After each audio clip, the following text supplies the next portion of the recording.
podcast, podcast, podcast, podcast, podcast, podcast, podcast, podcast, podcast, podcast, podcast, podcast, podcast, podcast, podcast, podcast, Will It Be Podcast, Will It Be Podcast, Will It Be Podcast, Will It Be Podcast, yeah! Yo, this is your boy Willie P from the Willie P Podcast, talking all things art, all things music. Hope you enjoy. Sweet. Well, yeah, welcome to the Willie P Podcast. Hi, thanks. Yeah, you're the fourth person, so fifth person, fifth person. Congratulations. Thank you. I think 5's a pretty lucky number, so I'm pretty excited. Exactly. Yeah, tell us a little about yourself. How long have you been doing like art for, and yeah. So I've been, I guess, doing art my entire life, but I haven't really been doing it properly, I guess you could say. I haven't really been investing in it until the last couple of years. Yeah. But yeah, so I've been studying design for the last 3 years and have kind of in the last 2 years, I guess, kind of been making a bit of a business out of that on the side as well. So yeah, commissions and stuff like that, which I guess you might know a bit about. So yeah, no, shout out, it's so sick. Thank you. So yeah, but I think the funny thing about, I guess, all of that is that I really got into it by accident, because I always just did it as it was just a thing that I did, it wasn't something that I thought of seriously. And then in year 10, I decided that I was going to do music because I was friends with all you guys. And I was like, music's the best. The patience. And I realized, sometimes you can be an appreciator without actually being a creator. And I realized that was where I was. So I went to the careers people and I was like, help, I'm not where I'm supposed to be. And they were like, well, you can go into Viscom. And I was like, I have no clue what that is, but I'll do it. And then Viscom's basically, it's just design. And I went into that class and I was like, wow, this is amazing. This is where I'm supposed to be. And it kind of just went from there. Awesome. Yeah. Oh, sick. No, so that's a bit of an... Yeah, that's awesome. Did that sort of, like the Viscom stuff, like did your music kind of get, I guess the music you were listening to at the time, like kind of inspire that, I don't know, inspire you in Viscom, or like, were you just like, oh, cool, like, I don't know, like visuals and stuff?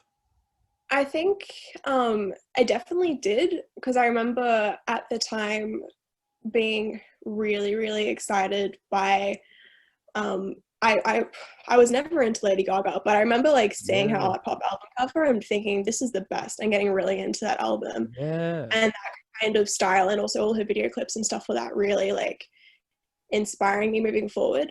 Yeah. And I was definitely also in that year specifically influenced a lot by jazz and kind of like that art pop kind of stuff. So I think definitely, but I think with everything, it's always been just an underlying influence, I think I'm always very much influenced by what I'm listening to. Yeah, no, that's awesome. Has COVID like affected your like business much like this year? In a way, I think so, but I think it's my fault, honestly, because because of COVID, I've just been a bit more hesitant to put myself out there, in like more professional sense. Like I've been producing a lot of work, but I haven't been really going and scouting work from people. I've kind of just been letting it come in. Yeah. Because it's been an overwhelming year. And I kind of just want to create what I want to create, Yeah. No. Awesome. But yeah, so I think. No, that's cool. Nice. Yeah. Oh, so I have a lot of questions. Yeah, I was gonna say like, I mean, we were talking about music before, but like even movies and stuff as well. Does that sort of influence your like visuals and stuff and your art and stuff like that, or is it kind of I think I'm influenced by everything, doesn't like, definitely movies, definitely music, other people's art, just, going for a hike will influence me and stuff like that, Yeah, that's awesome.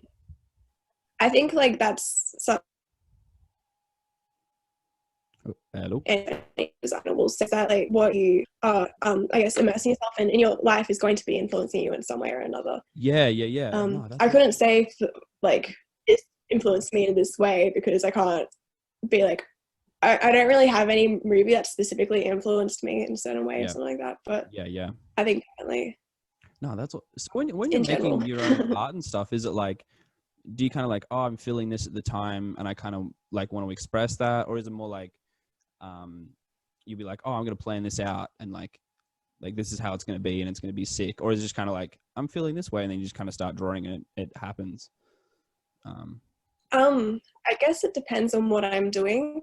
There have Yeah. certainly been some things that I've been like, I've started from the beginning being like, this is what it's going to look like at the end. Yeah. I think specifically for if you're doing a commissioned piece, that's kind of how you need to be thinking about it. Yeah.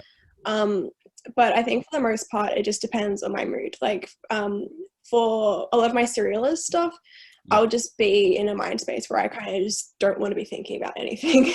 So I'll just start randomly sketching something, and whatever happens. And but then again, for like some of the more realistic stuff, I'll find a piece that, or a photo that I'm really like drawn to, and be like, okay, I want to do this. I want to recreate this. So I guess it really just depends on what it is. Yeah, that's awesome. Do you have any... Sorry, I couldn't give you a more straightforward answer. No, that's cool. Because I was gonna say too, and I guess it's kind of a hard question, but like what your goals you think would be for, I mean, creatively, and I guess also for your business as well. Yeah. Okay. It's a big question. Yeah, it's. I don't know. I think that I'm still trying to figure out where I want to be and what I want to be, I guess, doing. But I think that at the end of the day, my goal is to continue making what I would like to make and make a career out of that. You know, I don't know what that looks like yet. I don't know whether that means working for someone else or for a different group, or just, you know, going by myself and doing my own thing. Yeah. No, that's awesome. No, hell yeah. No, cool. But do you have any favorite artists? Oh, like not music artists, but like painter artists. The Guerrilla Girls are pretty cool. So that's a design group, all of women who they all just wear gorilla masks, and because so it's an anonymous group, and all their work is about I guess protesting how little women are respected in the industry, in art and in design. So like for example, one of the pieces talks about the fact that in the Met, that you can rarely find a portrait of a woman who isn't naked, and things like that. So I find them very influential. And another big one for me is Lee Miller, who is a photographer. She passed away, but she was a photographer during World War II, and just her work is it just says so much, and it's so emotional, her photos, and she was such a badass as well. Like, I guess that's my biggest influences have been like really strong women who have like made some noise. And like, I think especially during the period of time that like during World War II, what she was doing is pretty remarkable. And one of the most famous photos of her actually is of her in Hitler's bathtub. Just having a bath after he had been. Oh, I'll have to find that. Just her chilling it out in his bathtub. Wow. Just being about us. That's funny. Yeah. That's cool. Yeah. Wow. She's a real cool one. Do you think that like I guess it's probably changed now, but women are is there like a disadvantage in like the industry as far as like what you're doing? Like, have you noticed any like, I guess any I don't know, I guess discrimination or any like positives as well, like that you think, I don't know, maybe better? Yeah, I think the design industry in general is a very male dominated industry, which I guess might be a bit surprising for some, because when people think of art or design or art, they think of females. I guess they think of it as more of a feminine thing. But the industry is actually really male dominated. And I think no matter what industry you're in, women are always going to face some sort of prejudice, or you know, there's always this idea that's placed on women to be a certain way and to produce a certain thing. I think within design, like we're thought of as I think, especially young women, we're expected to be all over like things like social media, and like calligraphy and all those kind of things. Anything that's like considered to be a feminine art form, we're kind of, as when you say that you're a designer, you're kind of expected to be all over that. And I think also something that is more common for women is that it's more common for us as designers and artists to have our clients try and take advantage of us, as in like try and pay us less, or try and get us to do more for less and stuff, which is something that is felt by everyone within my industry. It's very common for people to try and get something from you for nothing. But I think as a woman, you expect that a bit more. Wow. It's a bit sucky. What's that? But I guess it's something. It's a bit sucky, but I guess it's something that's felt by all industries. Like I guess if, for example, like if you're a lawyer, you would have people who would be like, "Hey, give me lawyer advice for free" and stuff like that. If you're a musician, you're gonna have people who would be like, "Hey, do you want to like play this gig for free?" No, you know, I guess it's felt in every industry. It's so interesting you say that too, because like I mean, even talking to Grace and Tiger, they're the other two girls I had in the podcast, like they were saying like similar stuff where it's like it would just surprise me that in a creative industry where it just seems like everyone's supposed to be like respects everyone because it's creative and everyone like, I don't know, everyone's open to ideas, I suppose, but it's just so weird that it's even in a creative industry that it's happening, and like not just music industry obviously too, which so it's so messed up. It is, but I also don't think it's the people within the industry who are doing it. I think it's people who don't respect the industry. I think a lot of people who aren't, say, as creative look at creative industries and think less of it because they don't understand it fully, I guess. I think I think that's why designers get asked to do things for free so often. It's such a big thing for us that we get asked to do things for free. I think it's because people just think of it as like it's a hobby or something. Like you just do this in your free time, so why don't you just do that in your free time for me for free? You know?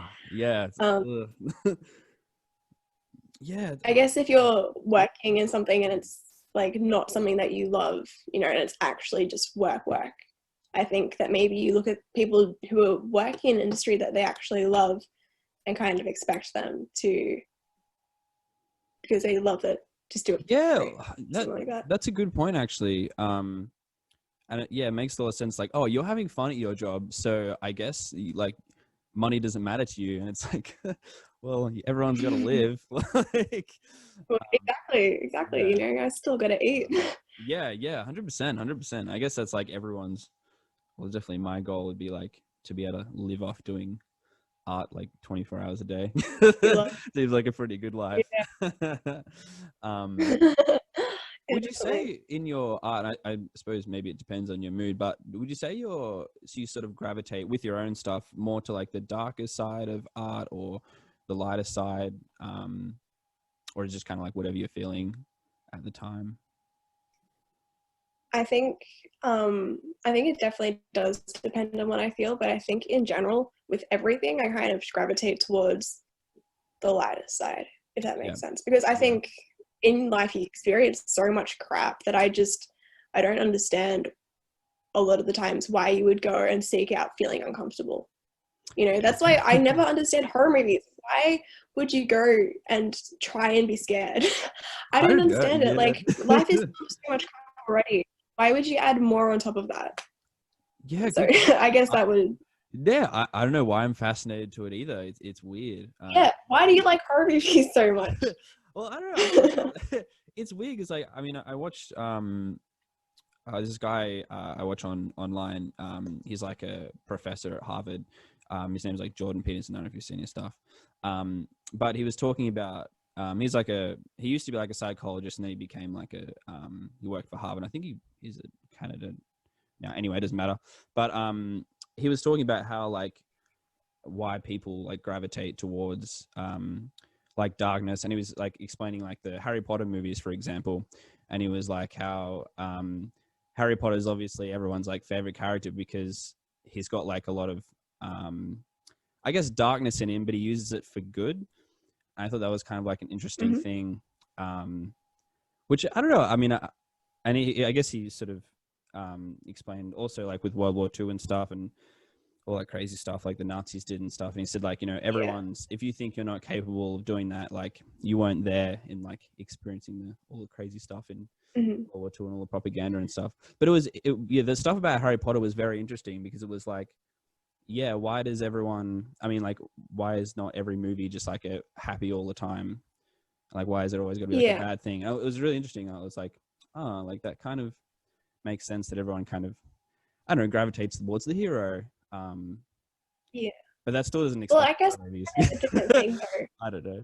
Like, I kind of think of that as a bit like, obviously Harry Potter is very different to like a horror movie, you know, true. I understand things like, I understand, you know, having darkness and things. Obviously, we all have darkness with us. We all have our own issues and stuff like that. We, as artists, as creatives, we like to get that out, you know, in some way.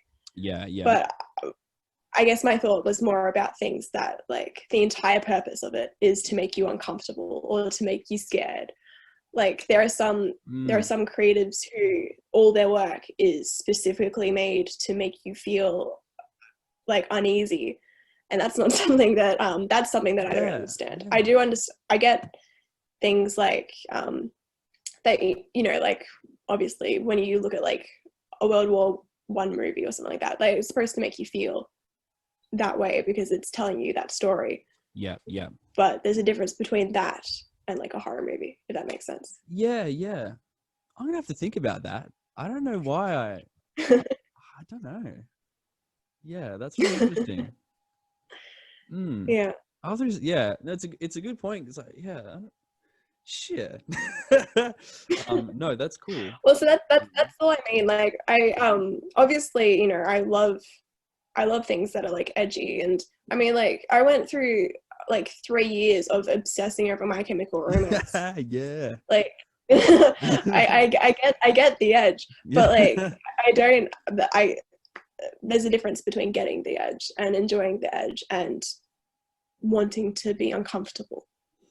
I mean, I guess maybe in some weird way, I don't know, some people might be like, oh, like I like the dark side because there's some sort of weird power or something. I don't know. It's weird. I don't know. I'll do some research. That's very interesting. I'll do some research on that. But wow. No, 100%. I'll put some stuff in the description when I find some things. Is anyone in your family artists? Do you have any? Yes, actually, I come from a very creative family. My mom's an art teacher. No way! I did not know that. She was actually my primary school art teacher from like grade 3 to 6, I think. No way! And she's so still was there. my mom. She's still there teaching. It's the same for me. That's crazy. And my little sister as well. She's actually, one of them's a musician, and then the other one's like an crazy good artist as well. Who does like amazing portraits. That's awesome. I'll link him in the description. I come from a very creative family.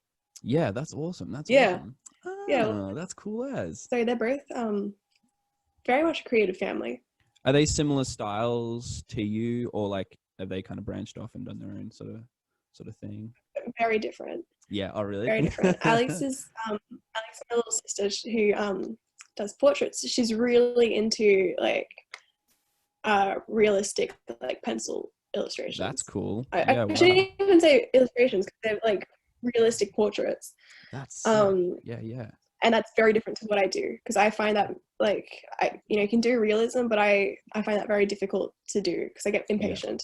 And like I want it to look like it's supposed to be now. So no, that's cool. Oh, awesome.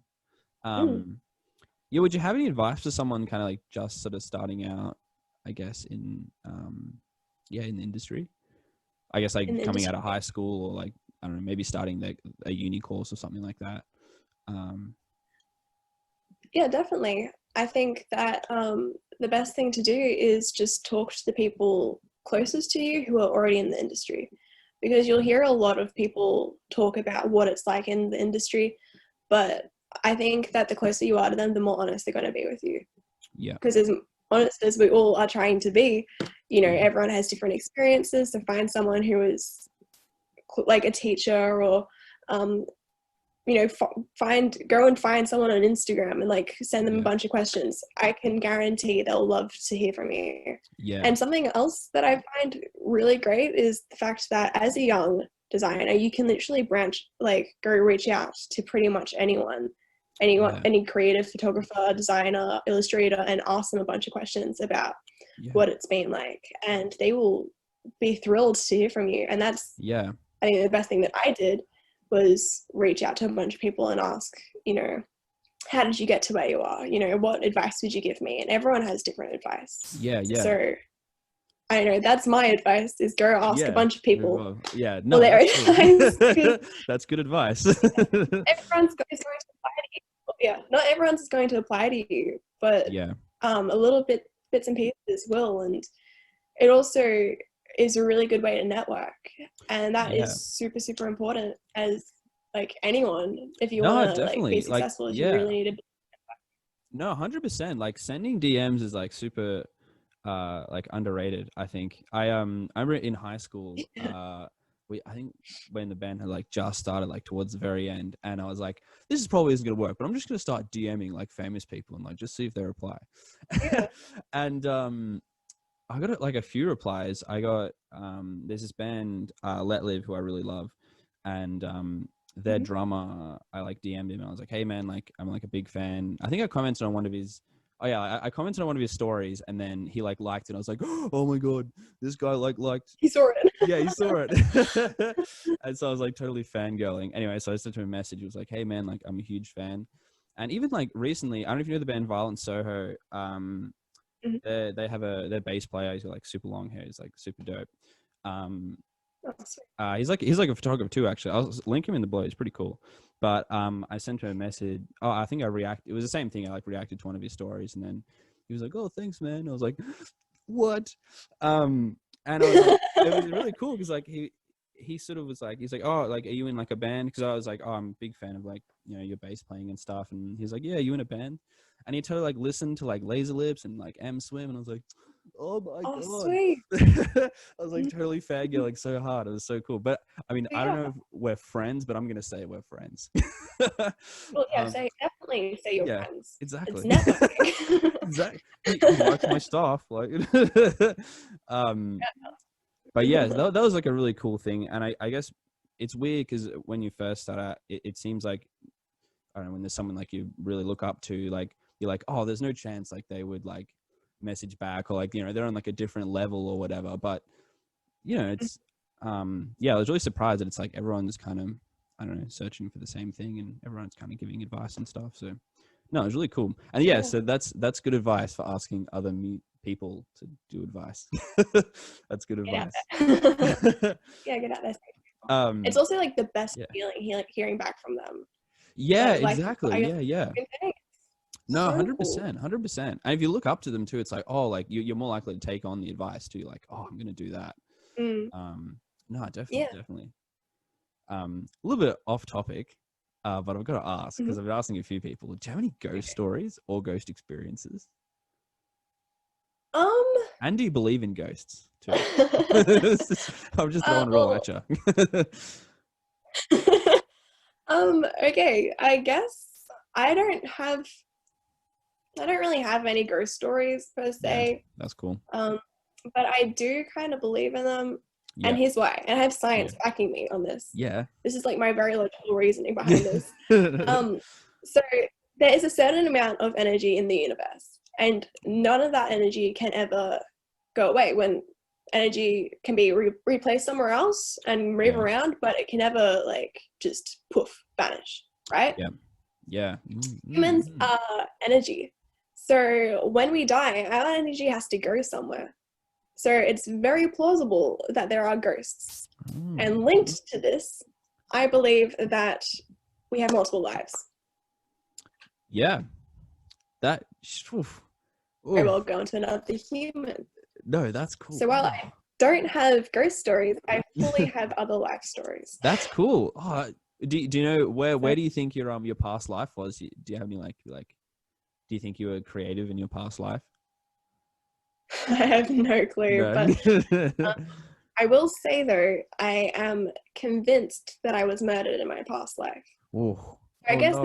this may be a bit of a ghost story, even though it's not, but it's kind of close. That's spooky. It's spooky. Well, yeah, for literally since I've been about like 5 years old, had this repeated dream, which I used to get a lot more, but now it's a bit more rare, that I'll be asleep and I'll be woken up by something in my room that will literally grab me and drag me through the house, and then I'll be like really brutally like murdered. Whoa, did you? Whoa. But that's been a repeated dream I've had since I was a little kid, and I am convinced that that is how I died in a past life. I don't know if it was the last one or whether it was a couple previously, but like, because that was before Paranormal Activity, so that's definitely legit. Whoa.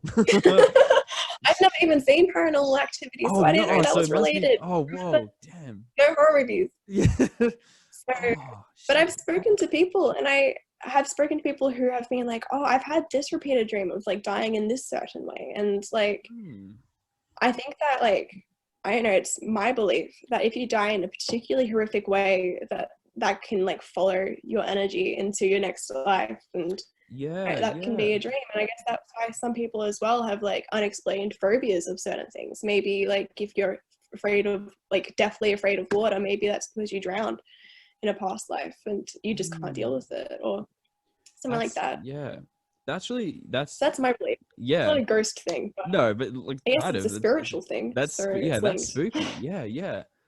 No, definitely like yeah, it makes a lot of weird sense. I had a weird ghost experience, I think, the other night. I don't know, because you have like lucid dreams where you're like kind of awake. I think this is what you call lucid dreams. I'll have to Google it to double check. But like, it was really weird. I was lying in bed, and I think after I fully woke up, it was about 3:00 in the morning. But it was really weird. I was like in a dream, and there was like something like coming towards me, and it was like about to like bite my neck. It wasn't like a vampire, but it was like this weird, like, I don't know, it was really weird. And but it was so weird because like I could feel it like breathing on my neck after it like kind of woken up for a little bit, but it felt so real. It was so weird because like it was my room was kind of cold at the time, but it was so weird because I woke up and I could still like feel this like weird, like, I don't know, it's like breath on my neck. I was like, whoa, like what the hell? So I had to listen to some like music to like calm me down and stuff. I was like, whoa, but it was so strange. It's like felt so real. I was like, some weird ghost stuff going on. That's the only ghost experience I think I've really had. But it was so weird because like it felt really real. But I don't know, weird.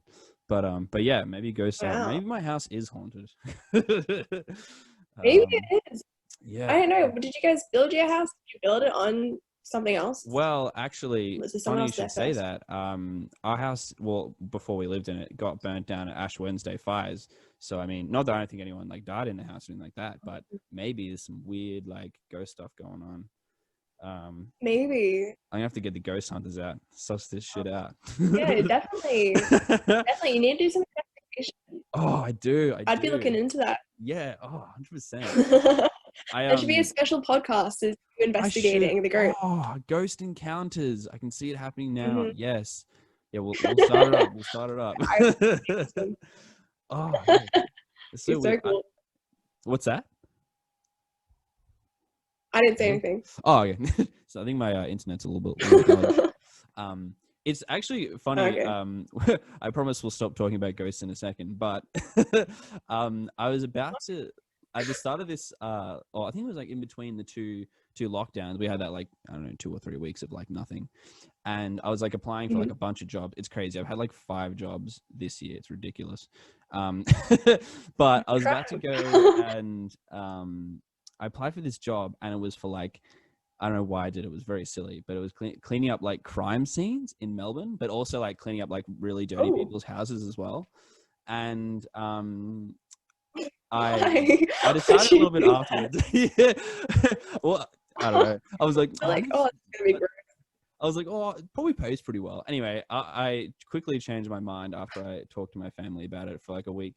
But I called them up and I was like, hey, like I'm interested in this position, and they were like, oh, cool, like we'll like suss out an interview and stuff. They're like, no one ever is. Yeah, yeah, yeah. She actually seemed to be surprised. It was weird. I was looking on their page and stuff, and yeah, I don't know. I just kind of like got like a little bit freaked out. So yeah, like I didn't do it, but I do wonder sometimes, like, man, like I wonder what like kind of crazy, like maybe I might have had some ghost experiences like from that. Like, I mean, who knows? I wonder if, like, they have any. I feel like that would be a family disturbing job. Yeah, 100%. So I was like, oh, maybe like I don't really want to be like scarred like when I'm young. So maybe I'll just be poor for a while. But nah, this is crazy. But yeah, anyway, enough about ghosts and that. Do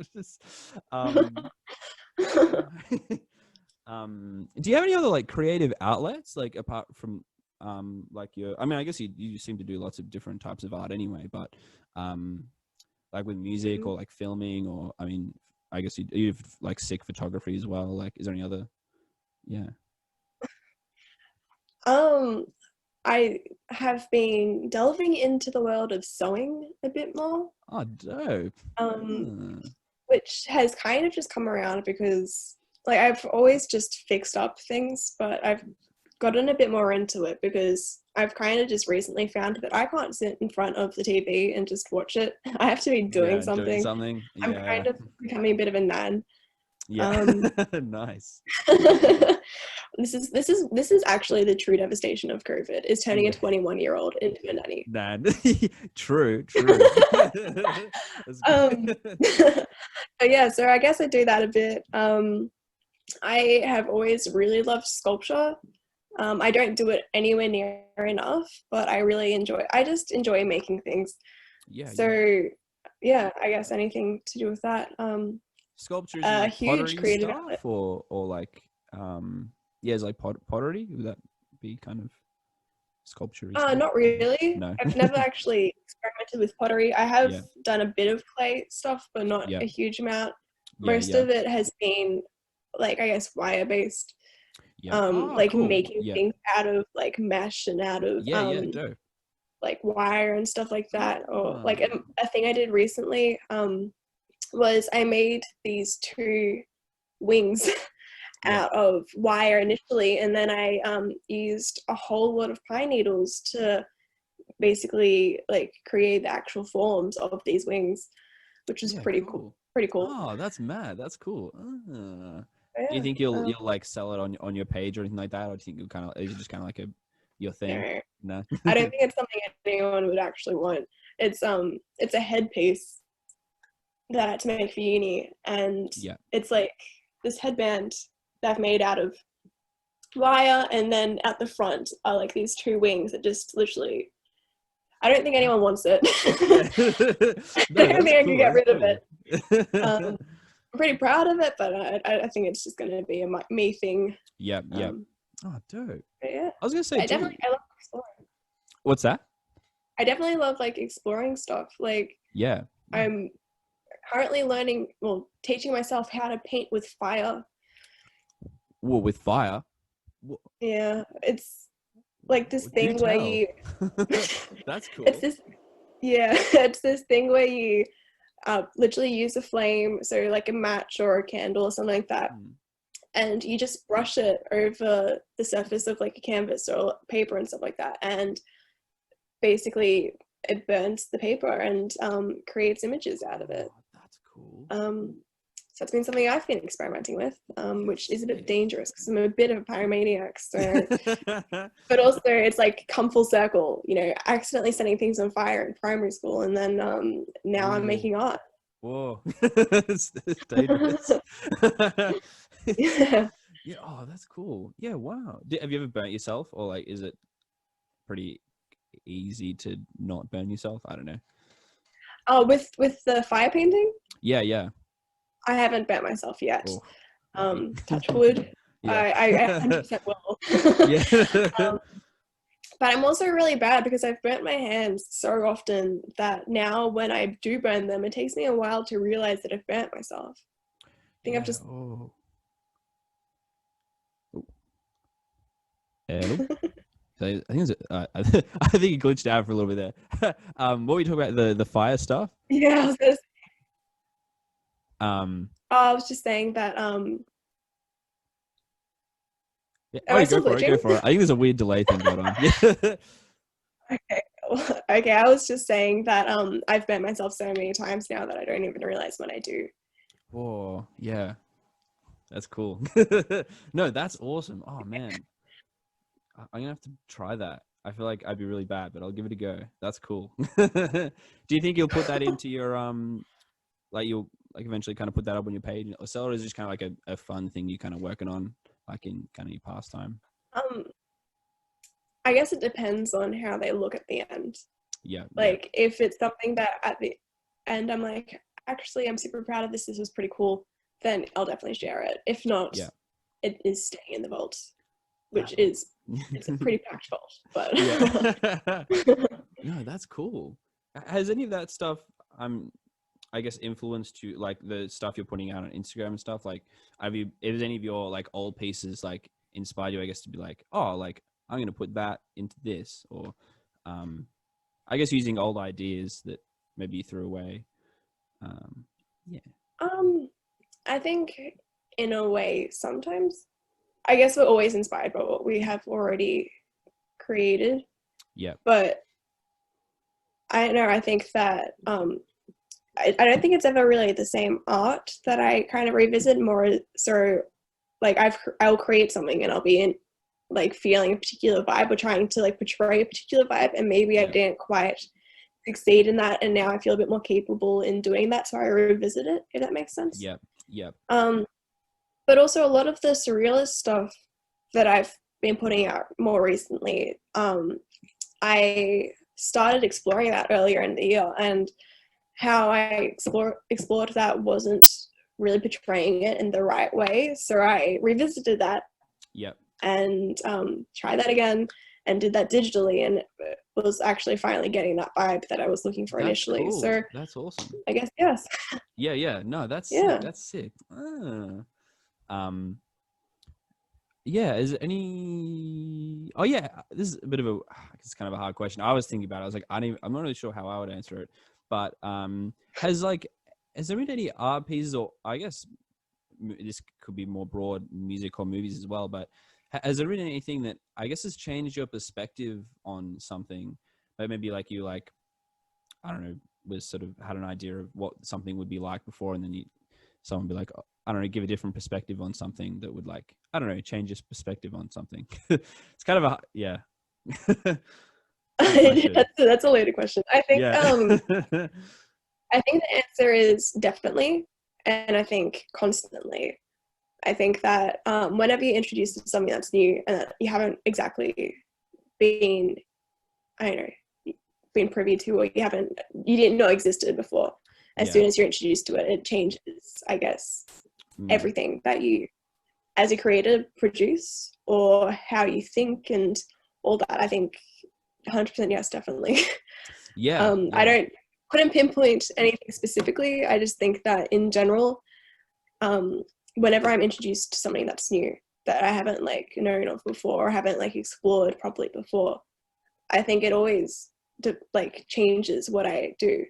And I think you can really, I guess, see that in what I do produce and what I do share, because for those who haven't seen my stuff, it's a mess. I change my mind on what I'm making. It is a cool every mess. couple of weeks. It's a cool mess. And like, I guess when you're looking through it, you can really see like, I guess, the stages and what I'm interested in that specific time and what I'm exploring and stuff like that. Like, I guess one of the interesting things looking through my collection of work is that like you see prior to digital art, and then you see all of a sudden I got into digital art and there was so much digital art. Yeah, that's cool. Did that really open like your creative mind? You're like, whoa, like this is cool. Yeah. Well, because it was something that I had like dipped my toe into a bit. I played a little bit on Illustrator a couple of years ago, because that's what I thought you were supposed to use to create art digitally.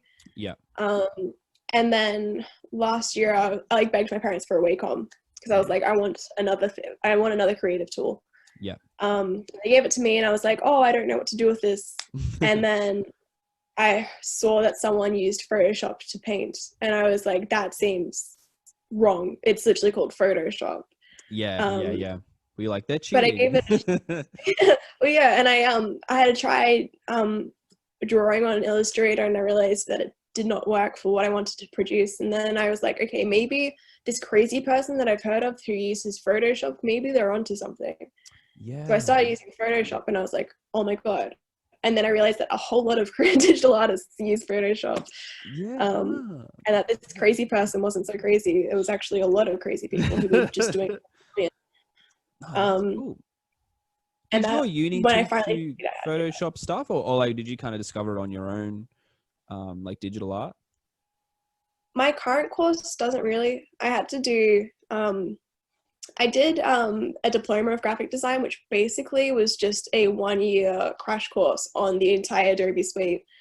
So yes, nice. I did get that teaching from them because before that I had like touched Photoshop once and knew nothing about any of those programs. I think I did that as well. I was so bad. Yeah, it was like in multimedia or something like that in year 10. It was I had absolutely no clue what I was doing with any of it, and I was not good. So that's why I did that, because it literally was just like a 1-year intensive in learning how to use all these programs. Yeah, that's awesome. Kind of cool as a designer to actually know what you do. No, that's cool. I was the same with there's a program that audio people use, Pro Tools, and I guess it's kind of there's so many programs, but I guess it's kind of industry standard. But I get like when we first started using it, I bought the program and I was like, oh, I don't need this. Like I can just use like GarageBand. Like it's fine. And then I started like using it, like it was really it was weird. I got the same like kind of, I guess I was a bit overwhelmed, which was the same with Photoshop too. I was like, whoa, there's so much stuff. And then I was like, oh, actually, like I can see why it's so dope and expensive now. Yeah. Like once you know how to use it, you're like unstoppable. There's so many possibilities. Yeah, 100%, 100%. Would you say that your uni course, like, I don't know, to be an illustrator or like pretty much most of the art stuff you've been doing now, would you say the uni course you needed that to get where you are? Or like, do you think someone can kind of like get all those skills from the internet? I think you can, but I think it's a lot harder. I think that my uni course has been great for me. I've learned so much, and I guess it's kind of ties into what I was saying earlier about like asking people for help. When you are doing a design course, you're being taught by designers, so you're getting so much help and industry experience and all this knowledge that you just wouldn't get outside of the course.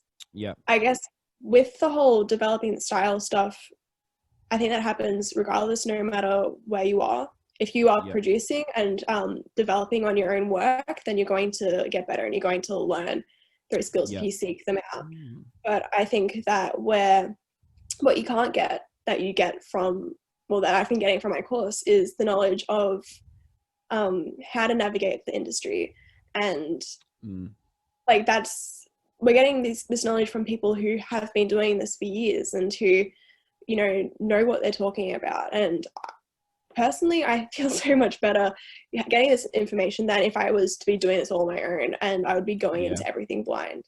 It's so much better knowing how to build a portfolio and how to deal with customers and all that stuff.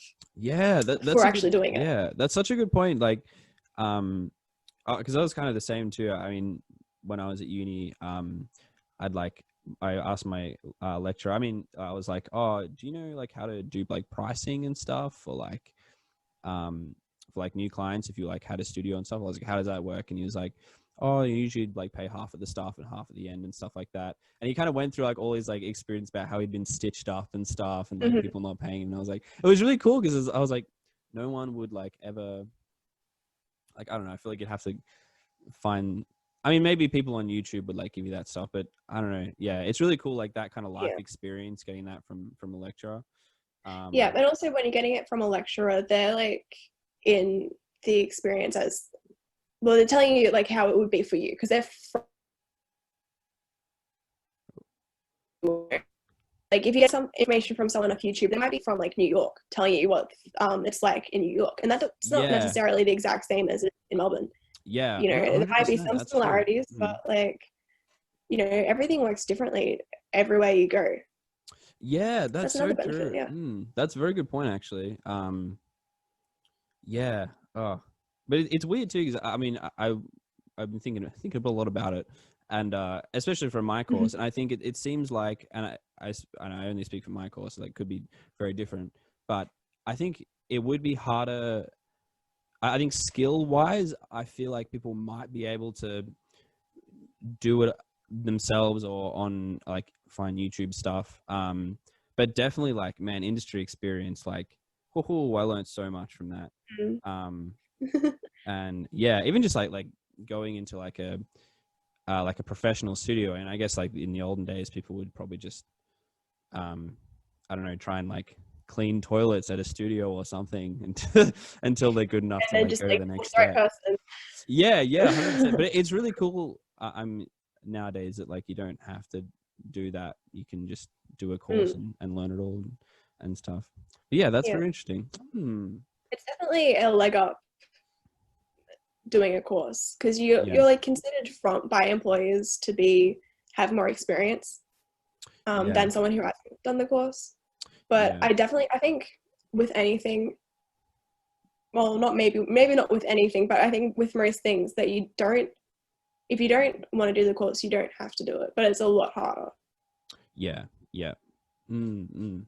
I know what you mean about like having, I mean, people say like in the music industry all the time, like, oh, it's like, you know, you don't need a degree or a diploma to like be good at your thing or whatever, or like for people to like respect you, like no one cares. But I don't know, I think I'm not too I feel like people do care. I don't know, when I was getting I got a job at this audio company, and they were like I had on my thing like currently doing like a double degree in audio, and I didn't end up finishing the degree, so it was fine. But I think the fact that I said like I was like doing a course in this, I could have just listed like, oh, I've mixed like a few gigs like around Melbourne. I think like definitely having like that core stuff, definitely having that listed down definitely helps. Experience. Yeah, 100%. I think like there are definitely things that you can't learn at school. Like you can't learn talent at school. Like you either got it or you work and get it. Or you don't have it, you know. Yeah. So there are some things that school can't give you. It can't give you a personality. It can't give you like what makes you you. Yeah. And that is a big selling point in any creative industry, because people, when they're looking for a musician, if they're looking for a artist, they're looking for what that person brings that is different, you know, that is you know, special or moving or whatever, and that's not something that you can learn. Yeah. I was gonna say, in school, did you did it kind of get to you that, like, I guess you had lots of subjects. I mean, you're doing VCU, so it's a bit different, but like, was it annoying that like you couldn't be as creative as you wanted to be because you were like, oh, I have to do maths homework or whatever? Well, like, was it annoying that you like, did you know, I guess, did you really kind of know what you wanted to do in year 12 or before that? Sorry, all loaded questions. I'll be honest. In year 12, I was a bit naughty because pretty much all I did was art. But I've always used like creating stuff as like a stress relief, as like, you know, it's my way of venting. It's my way of, if I'm freaking out about something, I'll just create something to take my mind off it. So I spent all year on my portfolio. And in regards to math, I told my math teacher at the beginning of the year, I did not care. I will do what I needed to do, but I wasn't doing anything else. So that wasn't a problem for me. But that's cool. Year 12, I knew that I wanted to do something creative. I think I knew already that I wanted to do design. But I was also a bit stuck in year 12 because I didn't know whether I was going to study art or study design. I think I ended up choosing design because I was like, I can still do art and do design in an artistic way. But also, unfortunately, if you have a design degree, you're more employable than if you have an arts degree. It's really sucky, but you just have more opportunities, I guess, as a designer than you do as an artist. It's a lot harder as an artist. Is it more like as a designer, like big companies would look at you and be like, I want you to design that, whereas if you're an artist, like people would they just be like, I don't know.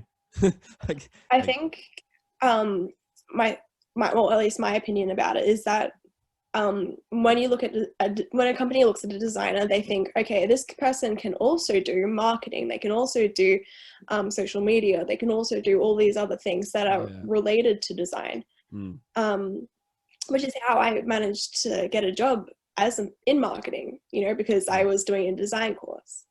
So they were like, it relates. But when you do art, I don't know. Well, I'm also talking probably a lot of crap because I don't know. As an artist, I didn't go down that pathway. I just do that in most of the time. But I don't know whether a company would look at an arts degree and be like, oh yeah, just chuck him in marketing because it's not as closely related. Is there any like, I guess, dream companies you would like to work for, or is it more just like, I just want to do my own thing and like, I'm bad because I don't know.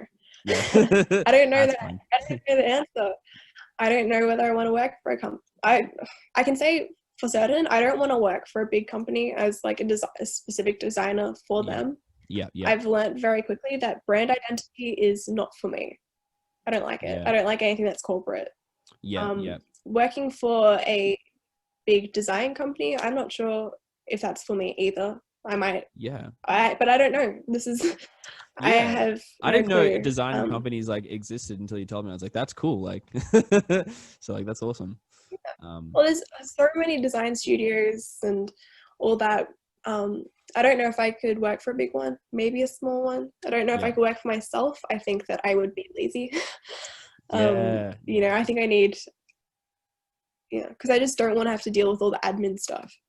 No, say like, I mean, I'm lucky. I guess dealing with sound, I suppose there is a thing to marketing, but I would hate to be like sitting on a desk and stuff away. Painting would be cool.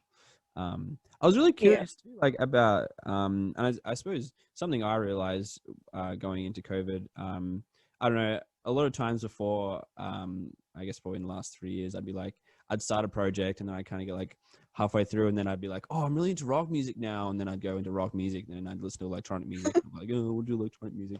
I think at one stage I was like, oh, I'm going to make electronic like doom music. And I made like 2 or 3 tracks and I was like, ugh.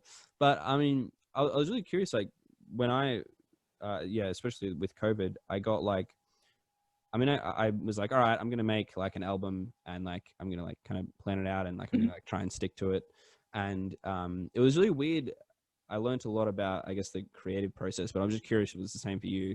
But especially with songwriting too, like I'd be like, I don't know, just starting was like really hard. And I had to write bad stuff before and then like change it later. And just, like, coming to terms with it, like you're not going to write the best thing like straight out of your head, like you can go and change later.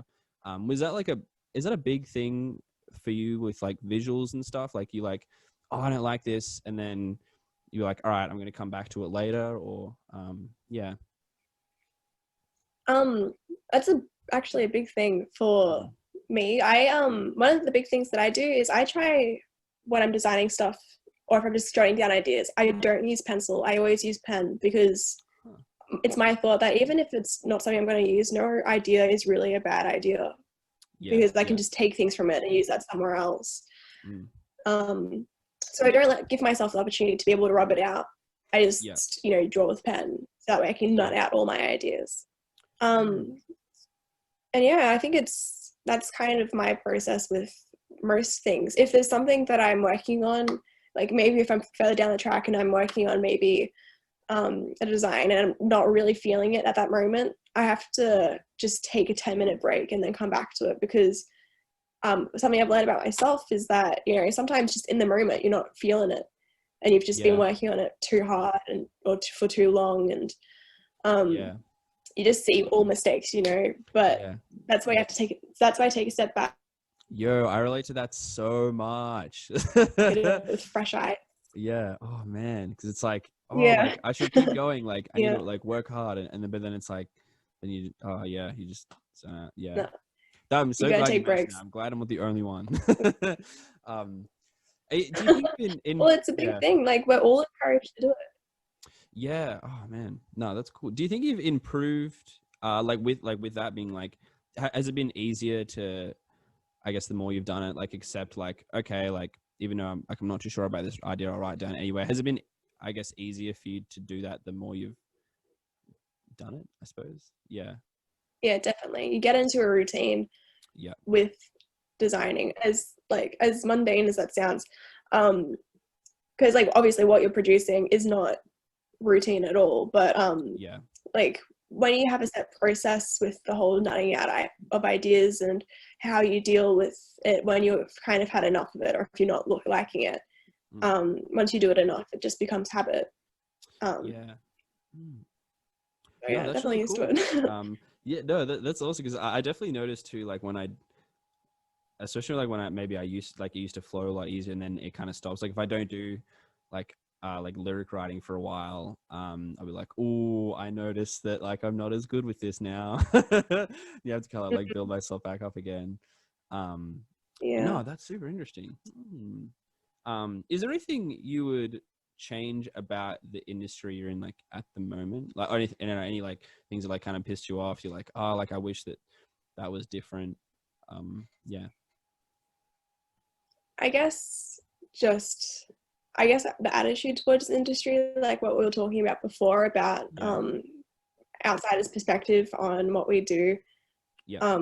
I feel like we don't get a lot of respect from people outside the industry. I see it a lot at work, because I work in marketing, and a lot of what I do is very design based, and just in general, we're kind of, not by everyone, certainly not by everyone, but there's definitely people who don't really consider what we do to be important, even though literally our job is to get work and for the business and to spread the business's name. If you have someone from like finance who is like always working with numbers and that's what they know, they might look at us and be like, I don't understand the point of them. What do they do? You know, why are they necessary? So that's something. So that's something I would change. I guess that's not really about the industry, it's more about how it's perceived. But I don't know, I think the industry itself, I think, is pretty cool. I think that for the most part it's really welcoming. Like I was talking about before, you can literally speak to any designer, any artist, and they'll be so happy to hear from you and be like, yes, let me impart my wisdom onto you. I think that it's a pretty cool place to be. That's awesome. Would you say in Melbourne it's like, is the kind of the place to be at the, like for that stuff? Like, is it quite big in Melbourne, or is it like everywhere, like it's generally the same? It's definitely pretty big in Melbourne. In Australia, Melbourne and Sydney seem to be, or in New South Wales in general, seem to be like big places for design. But I think Melbourne in general is kind of like the artistic hub of Australia, isn't it? I don't know. So I think definitely Melbourne's the place to be, within Australia at least, or Melbourne and around, a bit outside Melbourne if you're me. No, that's awesome. Is it sort of a bit I guess intimidating in any way, or like harder because there's so many people? I guess, is there a lot of designers in Melbourne? Like, is it quite like a hard thing to get into because it's so much, or is it it's a competitive industry, which is definitely daunting because it is so competitive, people look for people who specialize. So corporations who are looking for a specific thing will look for a specific typographer. So it's really daunting when you're someone like me who's just changing your mind every 2 weeks and starting creating something different. like if you're a specialist in something, in a certain area of design, in a certain area of illustration, then like it's still hard. It's still very competitive, but it's a bit easier because you're known for a certain thing. When you're known for a bunch of different things by a bunch of different people, it's a bit harder. But also in your own way, it's also pretty great because there's also that group of people who want someone who can do it all. But, No, that's as a freelancer, specializing is the way to go. No, that's cool. That's cool. Well, this is a very probably a very dumb question, but what would as far as design, like, what are the kind of different things you can specialize in? Well, you have like typographers who work specifically with, you know, type and typography, illustrators, UX design, which is user experience. So that might be things like creating an app or creating a web face, that's cool. A website or stuff like that, you know.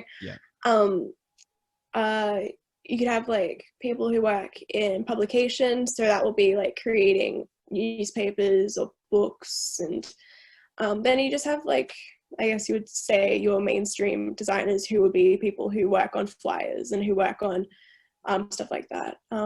Also, brand identity is really big because they would work on like basically pimping your brand, making you look great in everything. I know it's strange, but one for me that I love is Grilled. Their brand identity. Everything looks great. Their logo, their menus, their restaurants, that's all part of their brand identity. And their food, and their food. So good.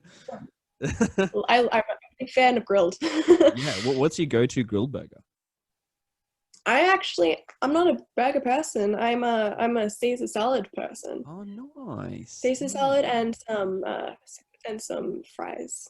You know, like that fry mix, the three of them. Do they do? I forget. Do they do sweet potato fries at Grilled, or is that a thing? Yeah. They do sweet potato, zucchini, and just your normal potato. Zucchini. I haven't tried zucchini. You need to try the zucchini chips. They're really, really good. Oh man. All right. That's why you get all three of them. That's like what I'm doing. Three fry mix. Mix of three. Oh, sick. Yeah, no, in their separate containers, but you get all three of them, so you get the best of everything. Oh my god. Thank you for that. I'm doing it. That's awesome. Yeah, I did not know that. Yeah, you got to do it. What have you been listening to lately with music? I've been listening to a lot of lo-fi. Nice. Just lo-fi mixes on YouTube. I've just been chilling with that. Also been cranking The Killers a lot. So they've got a new album and it is sick as. And I haven't listened to it yet. Jeez, I need to get on it. That's cool. Yeah, gotta get on it. It's one of those ones where like each track I'm like, yes. Oh, cool. Nice. I'll plug it in the description, y'all. Give it a listen. So they're really great. Been listening to them quite a bit. And also been jamming out to some Danger Days. Yeah. Oh shit! Yeah, that's like one of Luke's like favorite. Luke's the guy from Laser Lips. I feel like I shout him out every goddamn episode. He's from Laser Lips. Go Luke. And I'm in. Yeah, go Luke. Go Laser Lips. We got really nerdy on the other podcast. We're like talking about My Chem heaps and like albums. Well, that's why I was listening to it because I was watching the podcast and I was reminded of it. Legend. Yeah, Luke, when you see this, comment. Yeah. So I know you've made this right on the podcast. Yeah, that's true. Oh yeah. Oh man, I can't wait for days. I'm so keen, like, for them to like come back and for COVID to just like get out of here because they were supposed to come and play. I'm not sure. They were supposed to play Download Festival, which is super lame. And then but anyway, next time. Hopefully they'll bring out a new album. That'd be cool. Did you ever go into this is a bit off topic. We're talking about Netflix now, but Ooh. Gerard Way brought out a his own TV show. I think it was called Umbrella Academy. Did you ever watch that? I am a couple of episodes in. Me and my dad and one of my little sisters started it a couple of weeks ago, but we're trying to watch it together, and that's a bit difficult because it's rarely or just the two of us and the other one. So I'm a couple of episodes in, but I think it's great. It's got some really good music. Oh yeah, 100%. And like I love that big buff dude. Yeah. I forgot his name, but yeah, it's so It's sick. like really hairy. Yeah, I don't know. Oh, I just remember Vanya, who is what's her name? The woman who plays Juno. Oh yeah. Oh yeah. That was actually one of the other reasons I watched it. I was like, well, the chick from Juno's in it, so it's probably gonna be good. I was pretty keen to see it because of Robert Sheehan. I don't know. Have you seen that? Sorry. So Robert Sheehan plays Klaus, who's like the guy who sees the dead. Oh, yep. Yeah. I was a big fan of him from Misfits, which is another amazing TV show. If you haven't seen it, you need to see it. I'll plug it in the description. Yeah. Everyone go see Misfits. Yeah. So I was pretty big fan of him from that, and then I saw that he was in Umbrella Academy, and I was like, must see. It's gonna be yeah. Oh, dope. Yeah, that's so sick. Really, really hard question for you. Don't worry, it's not big. I don't know. What's your all-time favorite band? It's just like, that's my shit. I've got two. Okay. And it's the Killers, which I already spoke about. Yeah. Just because no matter what mood I'm in, you put on a Killers song, specifically put on Miss Atomic Bomb, and I'm just gonna be like, yes, having a great time. Doesn't matter how I'm feeling. It's the best. Also, Florence and the Machine is amazing for every mood as well. I love them so much. I love Florence so much. She's amazing. Yeah, she's sick. Her and London Grammar. I don't know if you checked out London Grammar. Oh, London Grammar is so good as well. So good. Love them. Oh, so much. And Lana Del Rey, sick as well. I don't know if you check out Lana Del Rey is cool. Oh yeah. I was really into her when I was younger. I have to get back into her because I keep on like thinking of like a couple of her songs and being like, oh, how good is that song? I need to re-listen to her. Yeah. She's really cool. Oh, it's awesome. My first experience with her was I think it was the Great Gatsby movie. I watched that and I was like, this is sick. That's awesome. I was going to say too, I'll get back on topic now. Is there any art that not that you don't like, but you're kind of like, you don't really get it yet, or like you think it's really cool, but like you don't really understand it? Yeah, maybe it's more of a music genre thing, but I'm curious if it's a visual thing as well. I don't know, but yeah. No, I do get it. I don't know if there's like, I guess, are you talking about like, do I not really get like abstract art or something like that? Is that I guess what you're talking about? Yeah, like maybe like a certain genre of art that like I respect that, but I just not something I'm into yet, or like, yeah. I guess you could. I don't think so. I think that I'm kind of really appreciative of all art forms. I think there's definitely like some people who like produce like a certain kind of work that I'm like, I don't really get that, or I'm not really vibing with your art style. Sorry. Yeah. Not my vibe. But I think in general, like I can't really say that there's a specific type of art that I'm not really keen on. But yeah, like there is, I don't remember what the name is, but there's this group that they make like claymation shorts, and that's like what their art is. Oh, not claymation, they're like puppets actually. Cool. And they are specifically trying to make you feel uncomfortable. I don't vibe with their stuff. I respect it. Yeah. I don't want to watch it. Yeah, fair. Interesting. So if making you as uncomfortable is a genre of art, then I don't get it. Okay. It's super interesting because I was having a similar conversation with Tiger Lily, who's a tattoo artist I had on, and I guess we're kind of talking about how it's so weird how art makes you feel like all emotions. Like, it's just so weird how it just kind of very I don't know. It's just really weird how it happens. Like, I don't really get it, but It it's is cool weird, though. but like, I think in the same, it's weird, but it's also kind of what art is, isn't it? It's people Yeah. like putting down their emotions. So of course it's going to make you feel something. It's the same with music. You know, people write a song with an emotion in mind or something in mind. So it makes you feel that. It might not make you feel exactly what they're feeling or exactly what they're trying to make you feel, but I guess art, music, all that, it's made with the purpose of making you feel something. Yeah. Yeah. I guess that's the thing, isn't it? Like, if you that's, I guess, I mean, the goal of any artist, I suppose, is to like make people, like, even just feeling emotion for something, like you're like, well, I've Yeah. achieved my goal because this person's feeling, even if it's a bad emotion, which maybe isn't such a good thing. But Well, yeah. even if you make something and you're like, I want people to look at this and be like, I like that, then you're still making them feel something, because they're obviously, if they like something, then they're feeling something towards it. They're drawn to it. If you're making a song, you're like, I want people to dance to this, then you're making it with the intention of wanting them to feel something. You know? No, that's a good point. It's very fascinating, because like I don't know, say it's like someone wants to listen to a sad song, and then it's like, well, why, like, I don't want to feel sad.